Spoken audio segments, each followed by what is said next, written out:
You're watching Good Morning Britain. So we've all seen, haven't we, the protesters causing chaos for tens of thousands of drivers on the M25, now facing jail if they continue to block the motorway. So it's after ministers won an injunction yesterday banning members of the Insulate Britain group from demonstrating on the motorway. Well, on yesterday's programme, Insulate Britain activist Liam Norton compared public support for his group's campaign to the support shown to Winston Churchill before the outbreak of World War II. Do you know how many MPs supported Churchill I don't care. in 1937? I'm not interested in Churchill. 6 MPs. I'm interested in people who can't get to hospital because of what you're doing. And Churchill was right, wasn't he? We are demanding that the government make a meaningful statement to save the future of this country. And if they refuse to do it, then they can put us in prison. And that's the Home Secretary's decision. To do it, and I've had enough of talking to people in this country about what we're doing. You're doing appears. This is the state of things. Bye. Yeah, bye. So, gentlemen, ladies and gentlemen watching this programme, we now know that these protesters are actually following in the footsteps of Winston Churchill. Well, are they? Are the M25 protesters showing Churchillian spirit? Joining us now is environmental campaigner and writer George Monbiot, who says they're showing courage just like Churchill, alongside Lincolnshire's Police and Crime Commissioner Mark Jones, who says their acts cannot be justified and they are not heroes. So, George, the point I think he was trying to make yesterday was that governments don't always have a priority on vision for the future. MPs didn't support Churchill. Churchill turned out to be right, and they are acting in that way. Do you see the comparison? Yeah, it's a pretty consistent theme in history. The suffragettes were told they were absolutely outrageous and this was disgraceful what they were doing. They were completely wrong.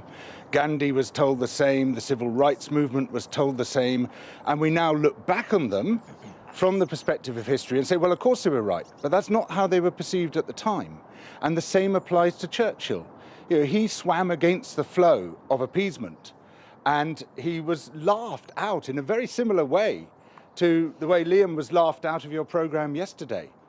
But it turned out he was right.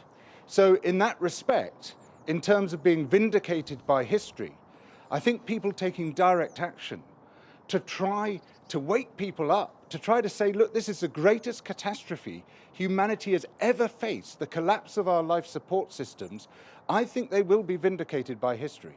Mark Jones, let's come to you on this. I think the majority of our viewers and seemingly the majority of the people that you hear from talking about this round and about are not in agreement with George.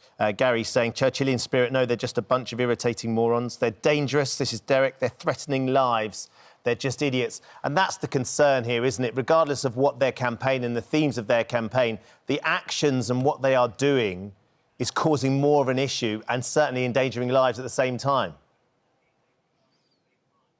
Yeah, I mean, this fundamentally, for me, is not about whether climate change is an issue that needs to be resolved. This is about how people behave as citizens, as part of a wider community. And, you know, nobody as an individual gets to decide which protests should and shouldn't be allowed to disrupt public services, put lives at risk. It's just simply not acceptable to say my cause is more important than somebody else's, therefore my rights trump everybody else's rights. It's just not acceptable. What they would say is that it's not my cause, it's our cause. That's what they would argue, wouldn't they? And what it's done is it's got them on the map. Often, environmental protesters are criticised for not having a clear message. Theirs is very clear. Insulate every home in Britain. Everybody get insulated. So they would say that there's a greater good out there. Well, I think everybody that protests would argue exactly the same, that their cause is a just one and therefore whatever they do, the means justified by the ends. And I just, you know, we've got to operate within a structure that keeps communities safe, keeps the protesters safe, emergency services, and keeps our essential services running. You know, there are tens of protests going on outside Parliament every day. If each of those different groups that are passionate about what they're campaigning for took this kind of action, the entire country would grind to a halt. It simply cannot be that we permit one group to do this. It doesn't take away from the fact that their cause that they're talking about is important. Of course it is, but there's a democratic process you can join to actually make a difference, and I would urge them to do that. George, I think the problem that I have with this is that every environmental campaign and all these actions seem to me to just further take it away from people's sympathy.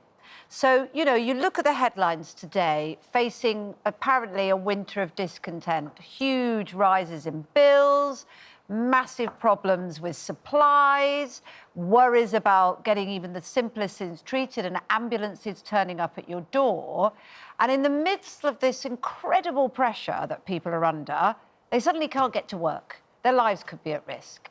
And so it takes it away from people feeling like it's their problem. You know what I mean? And it makes it just seem like a bunch of irritating people. I do know what you mean. But, you know, again, I'd say very similar things were said about the suffragettes and the civil rights movement. There was very little public sympathy for them. In fact, they were extremely unpopular at the time. And it's easy for us to look back with a rosy glow and say, oh, yeah, everyone was obviously in favour of that. They really, really weren't. And the question I'd put to you, Kate, is, well, what would you do? You know, for 36 years now, I've been an environmental campaigner, and I've seen the time just trickling away like it was in an hourglass, just disappearing, the time in which we got to act to prevent the collapse of our life support systems. I mean, we're talking about a catastrophe on an unimaginable scale, the world basically becoming uninhabitable for most human beings. And we've tried everything to cut through the complacency, to get government to act, to get people to sit up, to wake up. And at least now we're talking about it. And we're talking about it because of those tactics of Insulate Britain that you don't like. They've acted, though, haven't they? They've not acted to support people insulating their homes. They've not acted to make it easier for people to be green. They've acted by having greater powers to prosecute the protesters. Hey, they've been pursuing these greater powers since 1986. The powers have been shut down to protest all the way. And there's less and less protests that we're allowed to do. And so, you know, for Mark, you know, bless him, because I understand his position, to turn around and say, well, you should just protest legally, they've banned almost all the effective forms of protest since I've been active. You know, since 1986, the Public Order Act then, one act after another. Yeah. Now we've got the police bill going through Parliament saying you can basically shut down any protest which causes serious unease to someone. I cause serious unease to people just by existing. George, Mark, let's just come to you on that point, because as you mentioned to Kate just a moment ago, there are tens of groups outside Parliament that are protesting every day. They are equally passionate and believe in the cause that they're protesting about.